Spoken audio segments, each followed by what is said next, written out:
हरियाणा के चुनावी दंगल में राहुल गांधी की एंट्री हो चुकी है। राहुल गांधी ने असंध और बरवाला में 2 चुनावी रैलियों को संबोधित किया। यहां चुनाव में नाराजगी की खबरों के बीच पहली बार पूर्व केंद्रीय मंत्री कुमारी शैलजा और पूर्व मुख्यमंत्री भूपेंद्र सिंह हुड्डा एक साथ मंच पर दिखाई दिए। दोनों राहुल गांधी की अगल बगल बैठे नजर आए।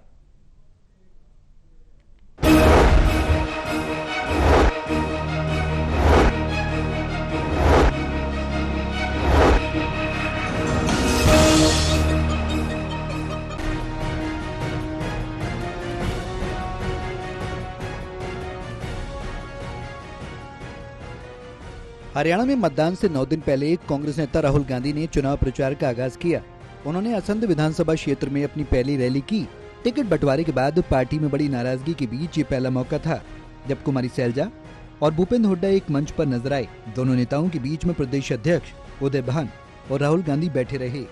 करीब 1 घंटे तक चले कार्यक्रम में शैलजा और हुड्डा मंच पर मौजूद नेताओं से अलग अलग बात करते दिखे।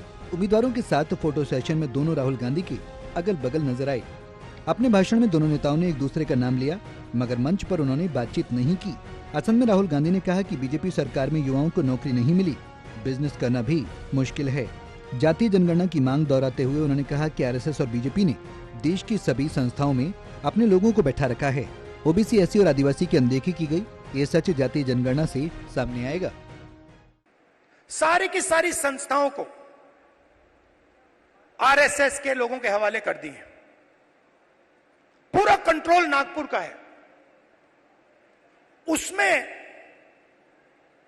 हिंदुस्तान के 90% लोगों के लिए कोई जगह नहीं है। आप देख लीजिए, आप लिस्ट निकालिए, जिन जिन लोगों को आरएसएस ने हिंदुस्तान की संस्थाओं में डाला है, लिस्ट निकालिए। चाहते हो मैं दे दूंगा आपको। उसमें ना आपको एक ओबीसी मिलेगा, ना आपको एक दलित मिलेगा, ना आपको आदिवासी मिलेगा। वहीं इस दौरान हरियाणा के पूर्व मुख्यमंत्री भूपेंद्र हुड्डा ने कहा कि राहुल गांधी ने जब भारत जोड़ो यात्रा की, उसके बाद एक नई ऊर्जा उन्होंने पैदा की। उसका नतीजा है कि अब हर व्यक्ति कांग्रेस की ओर देख रहा है। लोगों ने 10 साल कांग्रेस की सरकार देखी, इनकी भी देखी, लेकिन आज हरियाणा को इन्होंने बर्बाद कर दिया। ऐसी सरकार का तिरस्कार करना है। राहुल जी, जब से आपने भारत जोड़ो यात्रा इस जीटी रोड से गई थी और हरियाणा में सब जगह गई थी, एक नया जोश यहाँ के कार्यकर्ताओं में आपने भरा है। और स्वयं आप देख रहे हैं कि लोग आज केवल हरियाणा में चुनाव हो रहे हैं, केवल कांग्रेस की ओर देख रहे हैं। क्योंकि कांग्रेस से 10 साल कांग्रेस की सरकार थी, 10 साल इनकी सरकार थी। लोगों ने तौल के देख लिया। इस सरकार ने हरियाणा को पछाड़ने का काम किया है। बातें बड़ी बड़ी करते हैं। कल प्रधानमंत्री जी भी आए थे गोवाना में, कहा कि हरियाणा सरकार 24 फसलों का एमएसपी दे रही है। अरे 24 तो फसल ही नहीं होती हरियाणा में।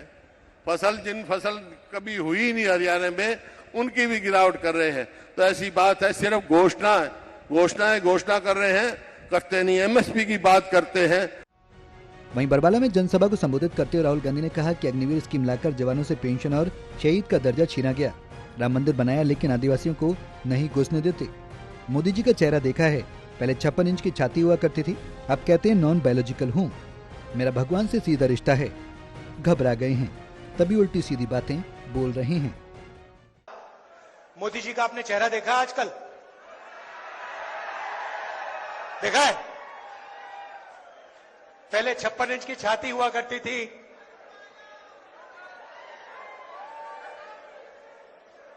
अब पहले 56 इंच की छाती, अब कहते भैया मैं नॉन बायोलॉजिकल हूं, मेरा तो सीधा भगवान से रिश्ता है, डायरेक्ट कनेक्शन है। पैनिक में आ गए, घबरा गए। जब आदमी घबराता है, उल्टी सीधी बात बोलता है। हिंदुस्तान के प्रधानमंत्री सबको कह रहे हैं कि भैया आप लोग बायोलॉजिकल, पूरा Hindustan biological, Narendra Modi non biological. आप लोग एक दूसरे से बात करो, नरेंद्र मोदी सीधे भगवान से बात करेंगे। मुख्यमंत्री नायब सैनी ने राहुल गांधी के हरियाणा दौरे पर अपनी प्रतिक्रिया देते हुए कहा कि हरियाणा को बर्बादी और भ्रष्टाचार की दलदल में फंसाने की शुरुआत हो गई है। उन्होंने कहा कि राहुल गांधी ने अपनी जनसभा की शुरुआत उस क्षेत्र से की जहां कांग्रेस के टिकट से लड़ रहे प्रत्याशी ये कहते दिख रहे हैं कि कांग्रेस की सरकार बनने पर वो पहले अपना घर भरेंगे, फिर नजदीकी लोगों का घर भरेंगे, जो कि दर्शाता है कि किस तरह से कांग्रेसी पुनः प्रदेश को बर्बादी के कगार पर ले जाएंगे। देखिए, दुर्भाग्यपूर्ण है, राहुल गांधी ने जिस स्थान को चुना है वहाँ से जो कांग्रेस के प्रत्याशी हैं असंध से, जहाँ से वो अपने चुनाव की शुरुआत करने जा रहे हैं, उसने पिछले दिनों अभी इस प्रकार की बात कही है कि हमारी सरकार आ रही है, पहले तो मैं अपना घर भरूंगा, फिर मैं अपने नज़दीक के लोगों का घर भरूंगा, जनता भाड़ में जाए। राहुल गांधी साहब ऐसा कौन सा वो रोड मैप लेकर के आ रहे हैं कि हरियाणा को बर्बादी की तरफ ले जाने का काम करेंगे? क्या हरियाणा को फिर वो दोबारा भ्रष्टाचार की दलदल के अंदर फंसाने का काम करेंगे? अरे राहुल गांधी साहब, अगर आपने कहीं अपनी जनसभा की शुरुआत करनी थी तो कहीं किसी ऐसे स्थान से करते जिससे कोई ठीक मैसेज होता। चुनाव का समय जैसे जैसे नजदीक आ रहा है, एक दूसरे के ऊपर वार पलटवार का सिलसिला तेज हो गया है। फिलहाल देखना होगा कि राहुल गांधी की हरियाणा चुनाव में एंट्री और भूपेंद्र हुड्डा और कुमारी सैलजा का एक साथ मंच शेयर करना हरियाणा की राजनीति में किस तरह का बदलाव लाता है। Haryana desk, total news.